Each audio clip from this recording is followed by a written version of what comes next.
Well, Dr. Amanda Visek, we're so happy to have you join us at Around the Rink. When Hockey Saskatchewan leads with our values, we are so pleased that one of our values is fun.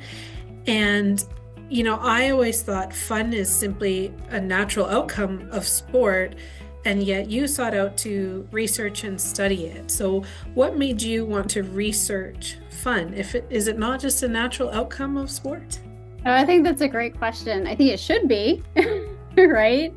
I think we also often hope that it is, but the research evidence shows us that that is all too often not the case, right? If we look at organized sport participation numbers, the number one reason why athletes leave sport is because it's not fun anymore. So deciding to really kind of put a spotlight on fun and do rigorous research around being able to really start to unpack what this small 3-letter word really means to athletes, so that we can do a better job of providing those types of experiences that bring the joy back to sport and keep more of them involved in sport. So if we want to have youth involved in sport, and they leave if it's not fun, what would you say is an indicator of fun that you think is commonly overlooked by coaches or parents? I think based upon all the research that we've done in the years that I've been doing this and, kind of going around the world and sharing the research findings, I think what comes as most surprise to particularly coaches, even a lot of parents and sport administrators, are all the determinants around effort. Very often people are really surprised. They're like, wait, what? Like trying hard? That's fun? Being challenged? That's fun, right? But if you look at, the core of what sport is, right? It's an organized physical activity with structure and movement, physical movement. And so one of the things that we have found through the research that we've done is this whole idea that being challenged to do your best, giving your best effort, really going for it and being challenged and competing are really the hallmarks of what makes sport fun. So trying and the outcome, let the cards fall as they may, yet the trying part is where... Yeah, it's really the process. I think that's the other thing that comes is quite surprise. Very often people think, oh, winning is fun, right? And it is inherently, right, to win a competition, to win a game or a meet. But what we find from the athletes is that it's all of these sort of moment to moment experiences. The process of being challenged, of competing, of trying hard, of learning and improving and developing and growing. That is truly what makes the experience very joyful and very fun. Not just the outcome of a match. I can see how coaches can have a hand in creating that environment as well. I myself participate in sport, and it always pains me to see, even at the adult level, people who don't want to do that first step to try. They feel that intimidation, and without good coaches in the room taking away some of those intimidating factors or helping deflate them a little bit, that's where that fun can begin. Yeah, absolutely, right? So coaches as well as sport parents, they play a really important role in the motivational climate that they create on the ice. And, they have a very significant role in creating those experiences.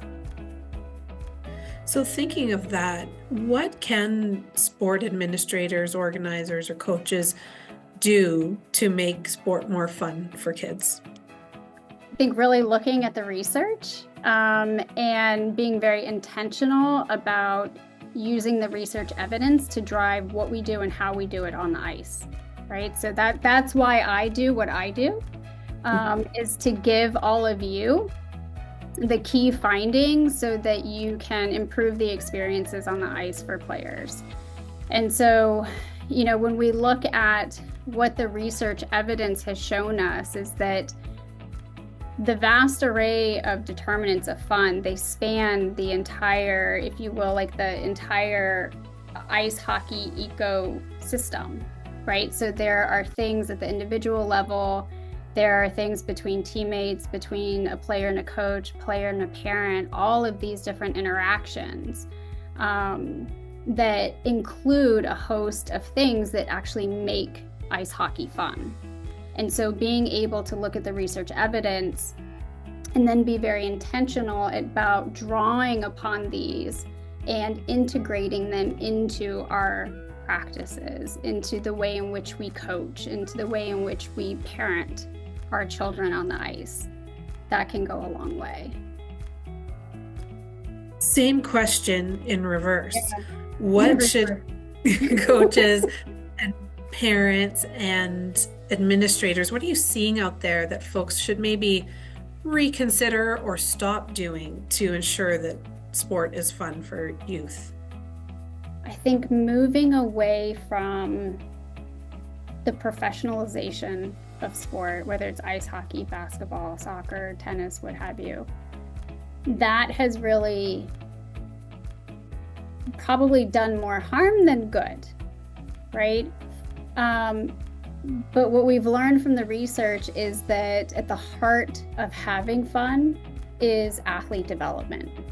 So if you really want to develop your athletes, whether it's just, to keep them in sport longer because there are all these social and physical, emotional benefits from playing sport, or it's, for podium medals. We have to go back to making the experience as joyful, as fun as possible, and then these other things will come. When we approach it from an over-professionalized sense, then we become very outcome-oriented and we lose our way in the process. I think what comes to mind for me is a lot of professional athletes who talk about their journey in a sport and how they were doing it as a kid for the joy of it because it made them happy, not because it was in a very structured and professionalized system, as you say. Most outcomes for professional athletes today as adults came from that development orientation that you speak of. Yeah, absolutely. I think the other thing that I like to also highlight for everyone too is that we also have research evidence that shows that Olympians, when it comes to maintaining their participation in sport, right, to what drives their desire to reach the pinnacle of their sport, fun is always at the top of that, right? It is a driving force in that experience. So again, if we can really focus on the process and creating these joyful moments, then athletes are going to want to stay in sport longer, right? Rather than leave. You're so right. This will be our last question. I'm curious of you because I always like to share with storytelling. As a youth athlete, and you played hockey? I did not play hockey. Oh, you did not play hockey?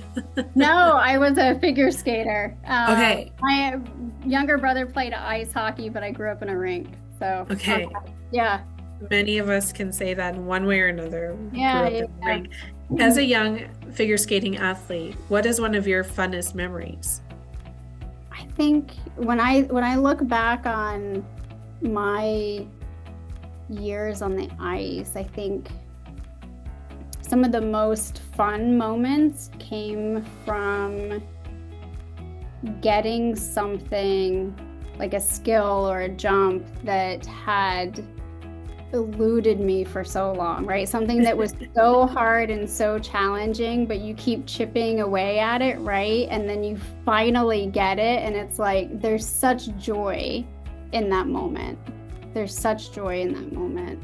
I also think about, those special moments with my coach and having that type of support from them and feeling that, right? Like on the ice, that was a big part of the experience as well. But certainly being challenged and sort of feel like having the experience of coming through that, I think is a lot of fun. That's so true. I think of many of our young athletes and on hockey teams, when you know that the coach and the parents have gotten behind what those development goals are for each player. For some, it's going to be scoring all the time. For others, it's going to be, getting their first breakaway or their first of some skill. And when you see the parents rallying, and if that's happening in a game situation, and you see the coaches excited as they would be for a goal, that is such a great environment to be in. And I hear what you're saying about just getting that skill that's been eluding you is such a thrill. It's such a thrill. I think also, more recently as a adult, and getting back on the ice, it was a couple years ago in Sweden, but I had the opportunity to lace my figure skates up and then get on the ice with a hockey stick. So I sort of meshed the two into my own sport there for a while, and was playing with a friend's kids on the ice. Like that was it was a lot of fun in the sense that it was, I could be in my own skates and on my own blades that I know so well. So all figure skaters who've been on ice hockey skates know that they're incredibly different. But having the opportunity to be on the ice in figure skates with a hockey stick and be able to move the puck around and everything, you see sort of the allure, I think, of both sports. But why also figure skating doesn't work well with hockey, because the way the rocker is on the blade is quite different. So you can't move with the same agility as you can in hockey skates. What I hear is just that joy of playing, right? That, I hope coaches will think about that too, like being a kid again in their own right. I think that, oftentimes people forget that just the opportunity to be on the ice and to move on the ice, that inherently can be so much fun, right? And as skaters, as players develop and they become more confident on the ice and more confident in the way that they move across the ice, it brings such joy, right? And then that becomes sort of your happy place and where you want to be, right, is on the ice and in the rink.